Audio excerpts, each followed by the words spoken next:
안녕하세요. 하루노동입니다. 드디어 연말정산의 시기가 왔습니다. 아니, 일용직에게 뭔 연말정산이냐고요. 계약직이랑 혼돈하는 거 아니냐고요. 어허, 모르시는 말씀, 단기 일용직도 연말정산을 합니다. 당연히 저도 환급을 받습니다. 지금부터 차근차근 설명드릴 테니 여러분들도 놓치지 마시고 모두 회사에서 세금 환급 받으시기 바랍니다.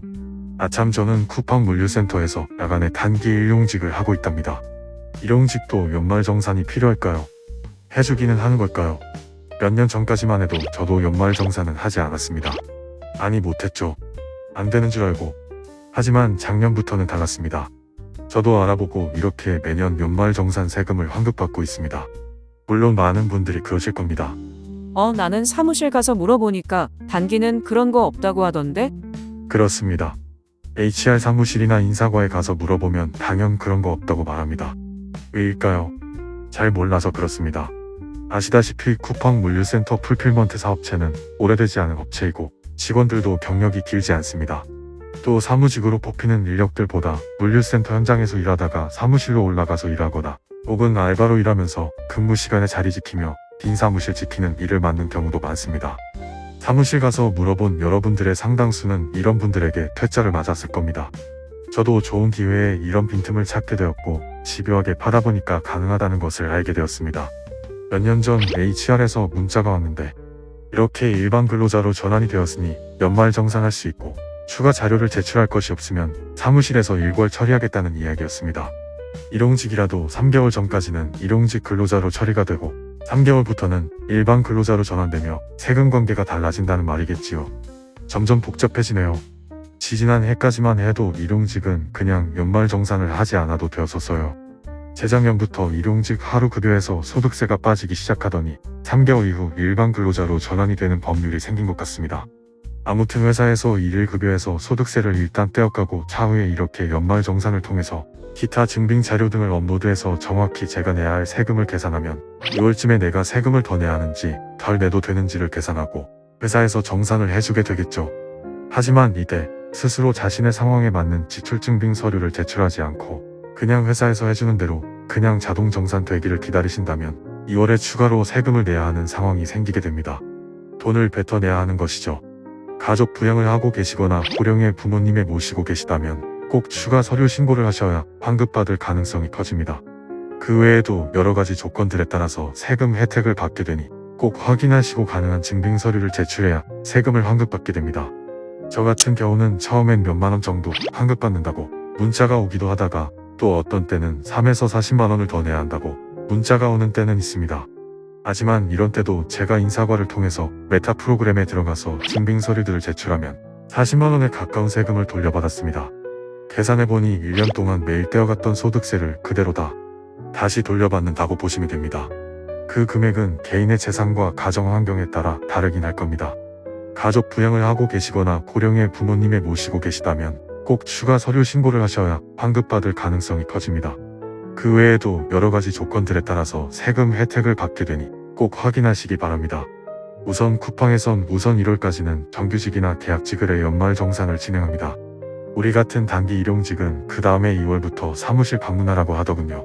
그래서 2월 1일에 인사과 사무실에 가서 일용직 담당자를 찾습니다. 하지만 여기서 문제가 생깁니다. 야간에 일용직 담당자는 일용직의 세금 연말정산에 대해서 알지 못하고 공지받은 적도 없습니다. 다시 전화번호 하나를 알려줍니다. 주간의 회계 담당자에게 문의해보란 말입니다. 매년 동일한 패턴입니다. 여러분은 그냥 바로 주간 회계 담당자에게 그냥 문자로 문의해도 됩니다. 제가 질문을 하니 조금 지나니 바로 답문이 옵니다. 추가 신고할 서류가 있냐는 질문인데 여러분의 상황이 신고할 것이 있다면 있다고 말하면 됩니다. 저는 70대가 넘는 부모님을 모시고 있고 부모님이 종교 헌금을 내고 계셔서 증빙을 하면 세금 혜택을 받을 수 있습니다. 이 신고를 위해 주간 회계 담당자가 연말정산 관련 프로그램의 URL 링크 주소와 개인 아이디와 패스워드를 알려주면 제가 집에서 치고 들어가서 내용들을 기입하고 증빙 서류를 첨부하면 됩니다. 등본이나 가족관계 증명서, 기부금 영수증이나 기타 증빙 서류들을 미리 준비해 두시면 좋습니다. 실제로 일용직도 쿠팡 프로그램을 통해서 연말정산 받는 방법도 다음 영상이어서 꼭 확인해 보시기 바랍니다. 가만히 있으면 아무도 도와주지 않습니다. 요청하시고 혜택 꼭 받으시길 바랍니다.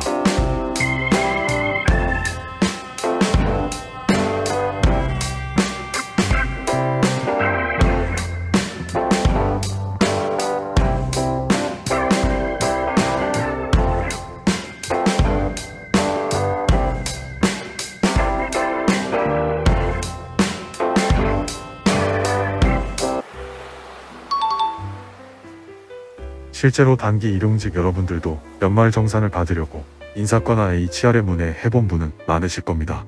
그리고 단기 일용직은 연말 정산 따로 안 한다는 답변을 듣고 돌아서신 분들도 많으실 겁니다.